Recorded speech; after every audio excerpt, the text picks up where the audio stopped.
Natawag na press conference, iginiit ni Ombudsman Conchita Carpio Morales na hindi siya nagpagamit sa Malacanang laban kay Chief Justice Renato Corona.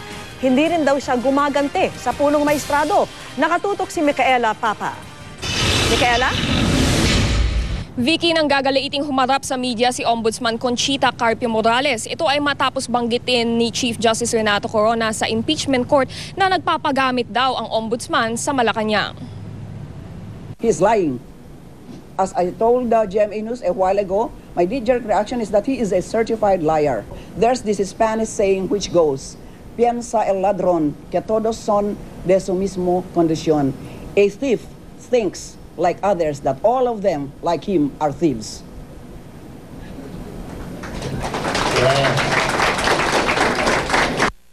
Ganito ang sagot ni Ombudsman Conchita Carpio Morales sa mga paratang ni Chief Justice Renato Corona.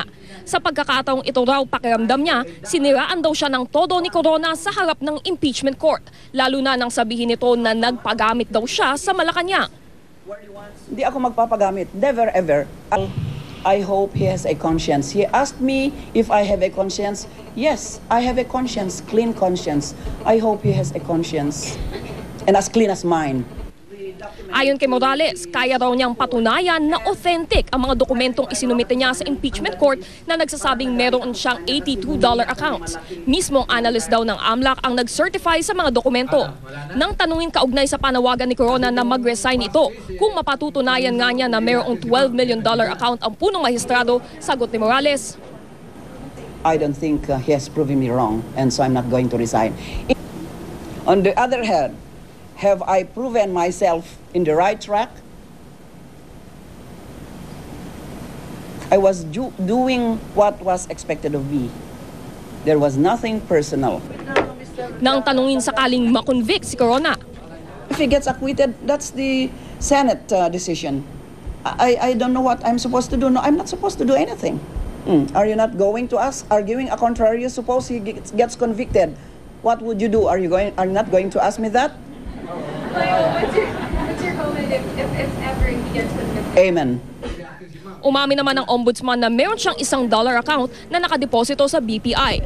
Inanyayahan pa niya ang publiko na i-check ito sa naturang bangko. Samantala, pinabulaanan ni Morales ang paratang na ginagantihan niya si Corona dahil sa di umano'y hindi pagbibigay raw ng mataas na retirement pay noong siya ay nasa Korte Suprema pa. Tradisyon na raw kasi sa mga magreretirong Supreme Court Justices na mabigyan ng 1.5 million peso na retirement benefits. Pero 650,000 lang daw ang naibigay sa kanya. Pero hindi naman daw sumama ang loob niya kay Corona. Vicky, sa kabila ng mapanirang salita ng Chief Justice laban sa kanya, Ombudsman Morales, wala na raw siyang pinaplanong karagdagang aksyon laban sa punong maestrado. Aniya, ang Senado na lang daw at ang publiko ang siyang huhusga sa Chief Justice. Vicky? Maraming salamat sa iyo, Micaela Papa.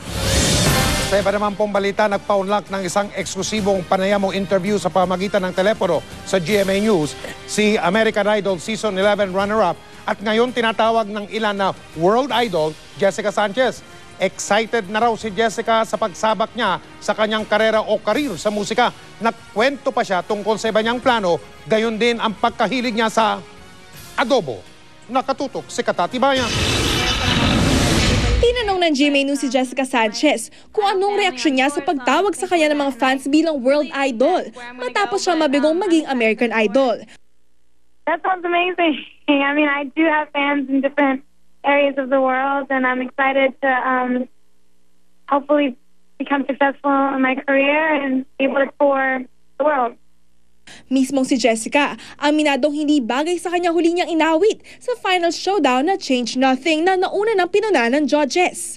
I felt like it wasn't really me, and I only had a day to pick it, so, you know, that's understandable. But definitely now that American Idol is over, I'm going to get more into my music and I'm going to show everybody who I really am. Sa internet, isang Twitter party nga ang binuksan ng singer na game na sumagot sa anumang tanong ng fans. Gaya ng kanyang paboritong Idol performance, paboritong Whitney Houston song at pinakamalapit na kaibigan sa Idol. Muling giit ni Jessica, deserve ang katunggaling si Philip Phillips sa tagumpay nito. Sa kabila ng mga batikos na puro WG o white guy with guitar ang nananalo sa Idol. The only reason I wanted to win was because I really wanted to break the whole thing with the guys winning every year. But I'm proud of Philip, and he's not just a guy with a guitar. I mean, he is an original artist, and I believe in him so much, and I love his music. Sa ngayon, tutok daw muna sa kanyang music career ang 16-year-old singer. And is this a boy? No, not at the moment. I mean, I'm just really focusing on my music right now. Gayunman, hindi raw niya pinapabayaan ang kanyang pag-aaral at iniisip din ang pagkokolehiyo. Hindi rin niya kinakalimutan ang kanyang pamilya. Labis nga ang pasasalamat niya sa kanyang lolo na mula sa Pilipinas ay bumayahe pa Amerika para suportahan siya. It's a big deal because my grandpa isn't really that healthy right now and can barely walk, and for him to come out here to support me, it means the world. Hindi man marunong mag-Filipino, hindi pa rin naman daw niya nakakalimutan ang kulturang Pinoy at ang mga pagkaing sariling atin na niluluto raw ng kanyang nanay. Sometimes she cooks lumpia and adobo and sinigang. Those are my favorite. Kaya excited na raw siyang makasalamuha ang Pinoy fans sa Pilipinas. Like I said, I really want to visit the Philippines soon, and I know that I have so much support there, and I want to thank everybody there so much. And hopefully they make some changes and we were able to go there. I love you, Kapuso. Katatibayan, nakatutok 24 oras. Hindi pa napapawi ang idol fever, mapa-Pilipinas man o Amerika. Hati pa rin ang opinyon ng maraming taga-Amerika sa resulta ng kompetisyon. At mula sa Los Angeles, California, nakatutok live si Pia Arcangel. Pia. Vicky, usap-usapan pa rin nga hanggang ngayon dito sa Los Angeles, California ang naging resulta ng American Idol Season 11 finale kahapon.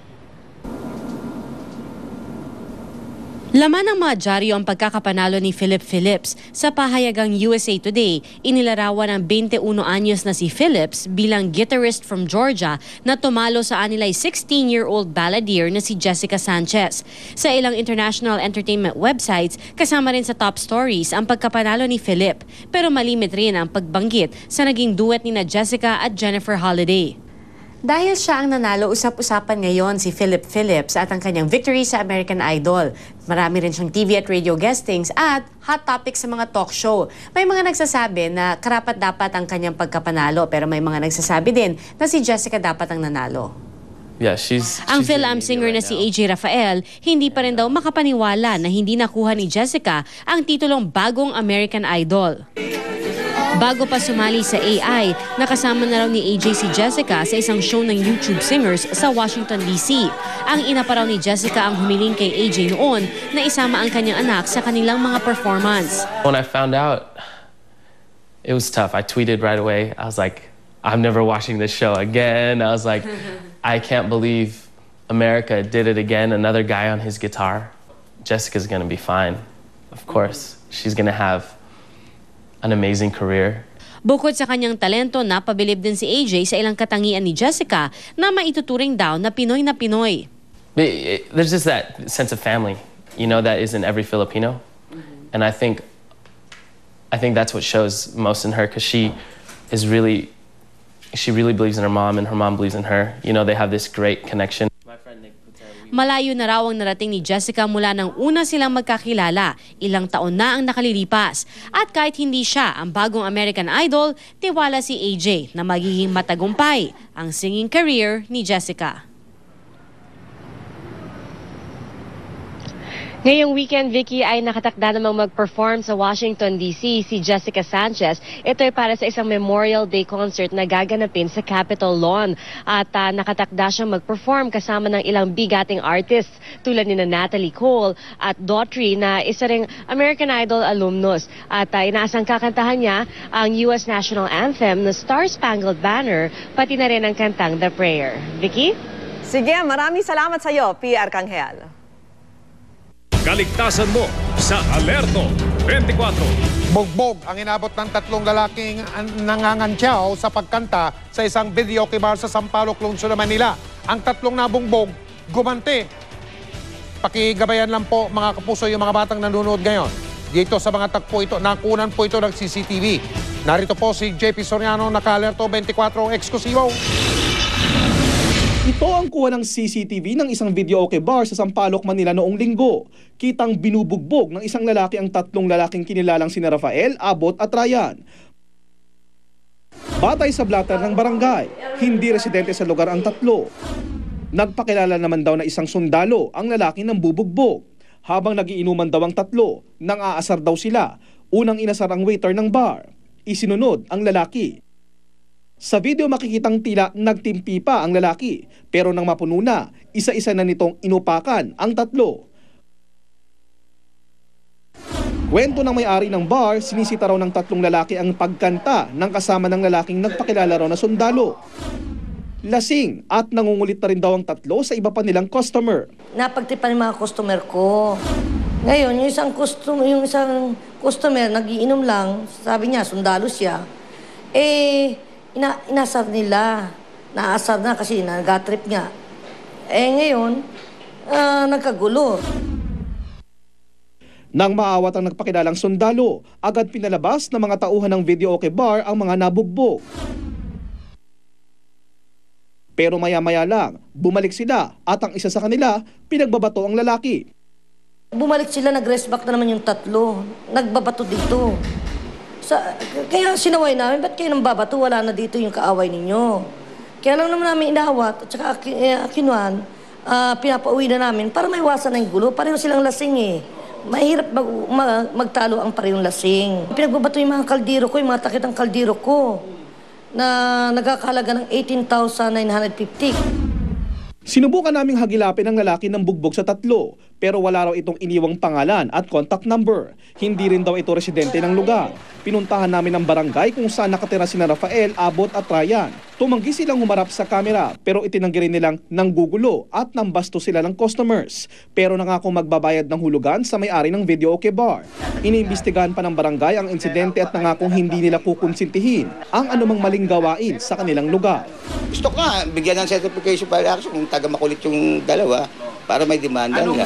Plano naman daw ni na Rafael, Abot at Ryan na magsampa ng kaso sa nagpakilalang sundalo. JP Soriano, Nakaalerto, 24. Nauwi